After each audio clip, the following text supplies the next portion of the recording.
Student, welcome to chemistry class. और हम पढ़ रहे थे सॉलिड स्टेट के बारे में, जिसमें आप बहुत सारे टॉपिक ऑलमोस्ट हम कवर कर चुके हैं। हमने डिफेक्ट पढ़ लिया था और डिफेक्ट के हम रस करनीय मतलब स्टिचियोमेट्रिक कंप्लीट हो चुके थे। नॉन स्टिचियोमेट्रिक बचा हुआ था, लेकिन इसके बीच में हमने पढ़ा था रिलेशन, जो त्रिज्या था और उनके कोणों के बीच में जो संबंध स्थापित होता है उसके बारे में पढ़े थे। तो वो ज़रूरी था, क्योंकि आपके जो रस समीकरणीय डिफेक्ट हैं उनमें किस तरीके से संबंध हमें स्थापित करना है उसके बारे में जानना इसलिए ज़रूरी था, ताकि उसे बीच में पढ़ना मैंने डाला। अब हम जानते हैं नॉन स्टिचियोमेट्रिक के बारे में, तो वो क्या होता है। देखो, इससे पहले आपने रस समीकरणीय पढ़ा, तो रस समीकरणीय एक तरह का बोल सकते हैं सिस्टोमेटिक होने वाला, मतलब एक नियमित तौर पे होने वाले दोष। मतलब मैं बोल सकती हूँ कि उसके रस समीकरणीय की अगर परिभाषा आप लिखते हो तो क्या होता है कि कोई भी जालक में, है ना, हम बोलते हैं कि कोई भी जालक में अवयवी कणों में, है ना, जितनी मात्रा में धन आयन और जितनी मात्रा में ऋण आयन भाग लेते हैं इस जालक को बनाने के लिए, अगर इन दोनों में एक साथ उतने ही अनुपात में कमी होती है तो वो त्रुटि आती है, रस समीकरणी की त्रुटि आती है। ठीक है, जैसे मान के चलो कि ये कोई जालक है, इसमें धन आयन की संख्या है 10 और ऋण आयन की संख्या है 10। तो ये 10 अनुपात के इस रेशियो में, अनुपात में ये जालक बना हुआ है। अगर मान लो इस जालक में धन आयन और ऋण आयन के कारण कोई अशुद्धियाँ आई है, इसमें अशुद्धियाँ दोनों के कारण एक साथ आएंगी, तो देखो इनमें एक एक अगर निकल जाता है तो 9:9 होता है। तो हम कह सकते हैं कि जालक में अशुद्धि होने के पहले और होने के बाद उनके अनुपात में किसी भी प्रकार का अंतर नहीं आता, तो उसे रस समीकरणी कहते हैं। और अरस समीकरणी में ये होता है कि जो मतलब कोई भी जालक है या कोष्टिका है, जिस अनुपात में वो बना है, जब उनमें दोष होते हैं तो उनके अनुपात समान नहीं होते हैं, अलग हो जाते हैं। ठीक है, वो समान अनुपात में नहीं होंगे, या तो धन आयन का अनुपात कम हो जाएगा या ऋण आयन का। जैसे यहाँ पे देखो, दोष के पहले 10:10 में थे, दोष के बाद 9:9 में, मतलब धन आयन ऋण आयन बराबर है। और अरस समीकरणी में क्या होंगे, दोष के पहले 10:10 में है तो दोष के बाद हो सकता है 9:8 में आ जाए या 8:9 में, इस तरीके से हो सकते हैं। तो यही चीज़ है अरस समीकरणी, जो अनियमित तौर पे होने वाले दोष होते हैं। जिन कणों के कारण, इसकी परिभाषा ध्यान से देखना, जिन कणों के कारण क्रिस्टल की समरसकरणीय में परिवर्तन होता है, मतलब स्टिचियोमेट्रिक में परिवर्तन हो जाता है, तो वो नॉन स्टिचियोमेट्रिक डिफेक्ट कहलाते हैं। क्लियर हो रहा है ये आप लोगों को? ठीक है, अब आते हैं इसके प्रकार पे। तो ये 2 प्रकार के होते हैं, मैं आप पहले ही पढ़ चुके हो। धातु अधिकता क्लासिफिकेशन में धातु न्यूनता। ठीक है, तो धातु अधिकता मतलब हम इसको बोलते हैं metal access anion, metal access cation. ये कैटायन और ये मेटल एक्सेस एनायन है। ठीक है, तो इसमें और इनके प्रकार को वो किया गया है कि धातु अधिकता क्या हो सकता है, या तो धन आयन में अधिक होगा, मतलब जालक में धन आयन की मात्रा अधिक हो जाएगी, या तो जालक में ऋण आयन की मात्रा कम हो जाएगी, है ना। ये 2 कारण से धातु की अधिकता हो सकती है। इसमें धातु की न्यूनता इस वजह से कि धन आयन में न्यूनता हो सकती है, मतलब जालक में धन आयन की संख्या कम हो जाएगी, या तो ऋण आयन की संख्या अधिक हो जाएगी, जिसके कारण क्या होगा, धातु न्यूनता होगा। तो अब जानते हैं मेटल एक्सेस एनायन के बारे में। धातु अधिकता में धन आयन की अधिकता अगर देखें या ऋण आयन की न्यूनता देखें, तो दोनों में देखो, ठोस अवस्था में या कोष्टिका में क्या होता है, धन आयन की वृद्धि हो सकती है, ऋण आयन में न्यूनता लाने पर क्या होता है, धातु अधिकता मतलब मेटल एक्सेस होते हैं। ठीक है, अब देखो इसमें मान लो मैंने सोडियम NaCl का एक जालक ले लिया, तो Na+Cl-Na+Cl- इस तरीके से आप व्यवस्था कर सकते हो।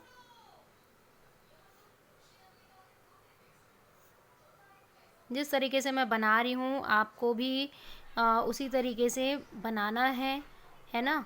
और ध्यान में रखना है कि एक धन आयन फिर ऋण आयन, एक धन आयन ऋण आयन, इस तरीके से इनकी जालक की निर्माण हुई। ठीक है, अब मान के चलो कि यहाँ पर, है ना, यहाँ पर क्या हो रहा है, कोई ऋण आयन अपना स्थान छोड़ रहा है।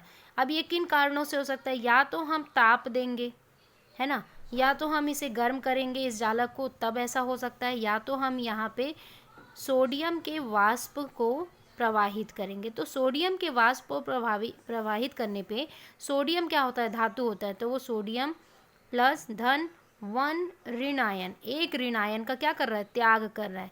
तो देखो क्या करेगा, ये जो एक ऋण आयन है, इलेक्ट्रॉन है ना, ये इलेक्ट्रॉन, अब क्लोरीन को एक इलेक्ट्रॉन की हमेशा ज़रूरत होती है कि नहीं होती है? क्लोरीन को हमेशा एक इलेक्ट्रॉन की ज़रूरत रहती है। तो ये जो इलेक्ट्रॉन है ये कोई भी ऋण आयन को आकर्षित करेगा अपनी ओर। मान के चलो इस क्लोरीन को इसने आकर्षित किया अपनी ओर, तो ये क्लोरीन अपना स्थान छोड़ के इसके साथ जुड़ गया। ठीक है, अब ये जो जगह है ये रिक्त हो गई। रिक्त होने पे यहाँ पे ये धन आयन आकर अपना पोजीशन ले लेता है, स्थान ले लिया। तो अब देखो यहाँ पे क्या हो रहा है, अगर आप गिनती करोगे तो धन आयन की मात्रा बढ़ गई है। अगर मैं बोलूँ कि सोडियम की मात्रा मतलब संख्या है 8, तो इसमें क्लोरीन की मात्रा हो गई 7, क्योंकि अब सोडियम 1 बढ़ गया तो इसमें सोडियम की मात्रा 9 हो गई ना, मतलब धन आयन की और ज़्यादा वृद्धि हो गई। क्लियर हुआ यहाँ पे?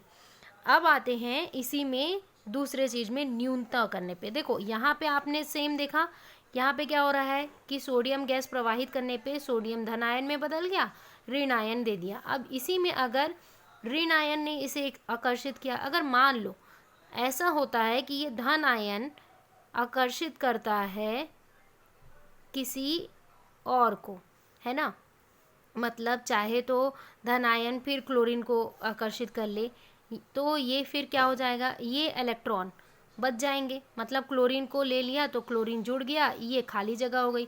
मतलब मान के चलो यहाँ पे सोडियम है, क्लोरीन है, सोडियम है, क्लोरीन है ना।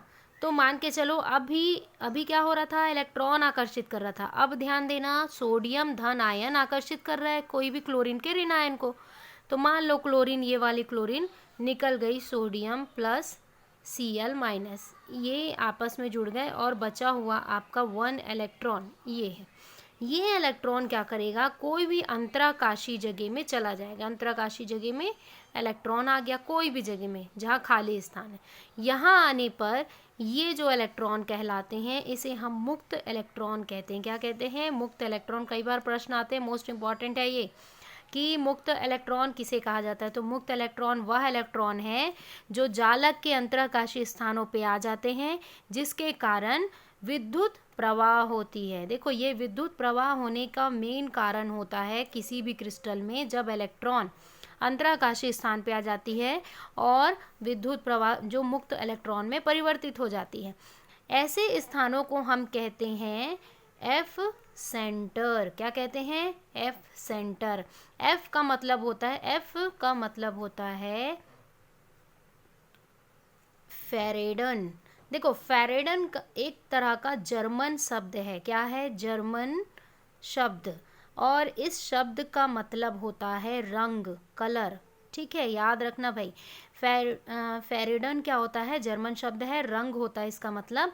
तो ये जो इलेक्ट्रॉन है ये अंतराकाशी जगह में जब आ जाती हैं तो उसको हम एफ सेंटर बोलते हैं। कई बार प्रश्न आता है 2 या 3 नंबर का, एफ सेंटर किसे कहते हैं, what is the F centre.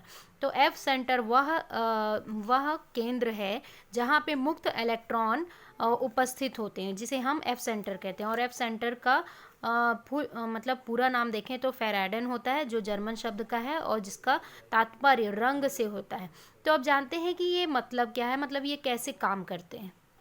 देखो आपने जाना होगा कि कभी भी कोई धातु या कोई भी आप पदार्थ ले लेते हो, पदार्थ को जब आप गर्म करो या फिर आप मतलब जल के साथ मतलब विलय करो, है ना, सॉल्युबल करो, तो 2 चीज़ होता है, या तो उसके रंग में परिवर्तन होता है। तो रंग में परिवर्तन किसके कारण होता है? एफ सेंटर के कारण। अभी आपने जाना ना इसका नाम क्या, इसका तात्पर्य क्या होता है, रंग से। तो देखो जब जालक में क्या होता है, जालक में मुक्त इलेक्ट्रॉनों की संख्या अधिक होती जाती है तो वह और अधिक रंग प्रदर्शित करता है, गहरा रंग। और अगर जालक में निम्न मुक्त इलेक्ट्रॉन हुए, मतलब कम इलेक्ट्रॉन हैं, तो वो क्या करेंगे, हल्के रंग प्रदर्शित करेंगे। तो देखो अगर जालक में, याद रखना, जालक में मुक्त इलेक्ट्रॉनों की संख्या बढ़ गई तो धन आयन मतलब धातु की कमी हो जाएगी। तो इसको हम क्या कहेंगे, न्यूनता कहेंगे। तो याद रखना, तो इसको समझना बहुत इजी है। देखो यहाँ पे मैंने लिख रखा है, आप भी लिख सकते हैं इसको देख के।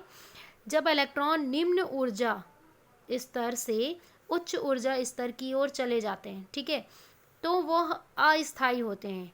और अस्थायी होने के कारण जब वो स्थायी प्राप्त करने की कोशिश करते हैं तो पुनः क्या करेंगे, उच्च से निम्न ऊर्जा स्तर की ओर आने लगते हैं। जब ये ऐसे क्रिया करते हैं इस प्रकार के, तो एक तरह का फोटोन को निष्कासित करते हैं, छोड़ते हैं, फोटोन निकालते हैं। तो ये जो फोटोन उत्पन्न होता है, ये जो ऊर्जा उत्पन्न होती है, रंगीन होती है, अलग अलग कलर की। तो इसी को हम क्या कहते हैं, एफ सेंटर कहते हैं। जब इलेक्ट्रॉन अंतराकाशीय स्थानों पे उपस्थित होता है तो उसे हम एफ सेंटर कहते हैं, जिसके कारण फोटोन उत्पन्न होता है। क्लियर हुआ यहाँ पे। इसका मुख्य कारण क्या होता है, मुक्त इलेक्ट्रॉन के एफ केंद्र पर चले जाने के कारण फोटोन का उत्पन्न होता है।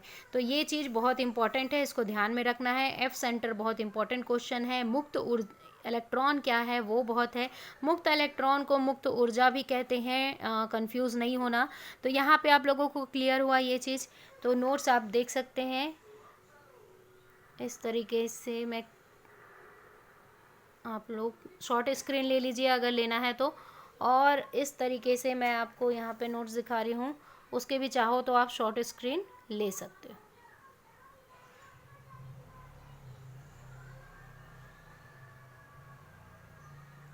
इसके बाद आते हैं लास्ट, आखिरी त्रुटि के बारे में। देखो जिसको आप इम्प्यूरिटी डिफेक्ट बोलते हैं, जिसको हम अशुद्ध ठोस बोलते हैं। देखो क्या होता है, कभी कभार कुछ ऐसे जालक होते हैं। देखो यहाँ पे मैंने जालक बना के रखा है, यहाँ पे सब चीज़ सिस्टोमेटिक है, धन के साथ एक ऋण, है ना, इस तरीके से व्यवस्था बनी हुई है। तो क्या होता है, जब सही व्यवस्था बनी है और आप ज़बरदस्ती उसमें क्या करते हो, ज़बरदस्ती का अशुद्धि डालते हो, अशुद्धि डालते हैं, तब हम क्या होता है, इस तरीके का अशुद्ध ठोस निर्माण होता है। अब आप कैसे अशुद्धि डालते हो, देखो अगर हम मतलब बोलें कि 30 कैरेट या फिर आप बोल सकते हो 100 कैरेट का गोल्ड जो है, उसको क्या आप अपने गहने में उपयोग कर सकते हो, नहीं कर सकते। क्यों, क्योंकि इसका जो गलनांक होता है वो बहुत ही उच्च होता है। ये हल्के ताप में गलने लगेगा, पिघलने लगेगा। तो ये इसके अगर हम गहने पहनेंगे तो अगर हम किचन में काम कर रहे हैं तो ये गहना चिपक कर हमारे हाथ से टच हो सकता है। लेकिन अब क्या करना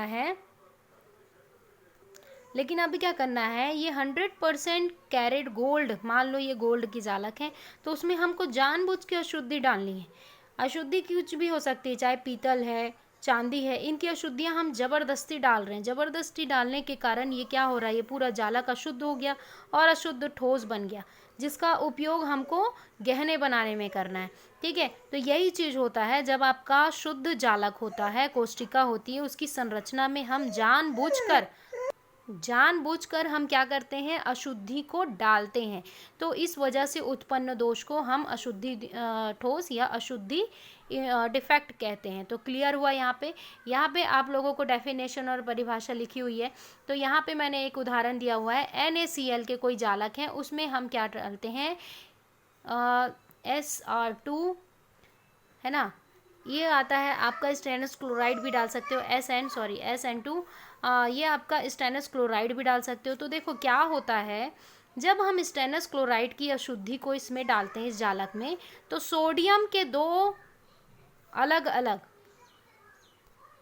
तो यहाँ पे दो सोडियम बाहर निकल जाएंगे जालक से। और इन दो, क्योंकि देखो यहाँ पे संख्या कितनी है, स्टेनस की 2 है ना, तो 2 सोडियम बाहर निकल गए। ठीक है, अब देखो 2 सोडियम बाहर निकलने पे ये जगह खाली हो गई, ये जगह खाली हो गई।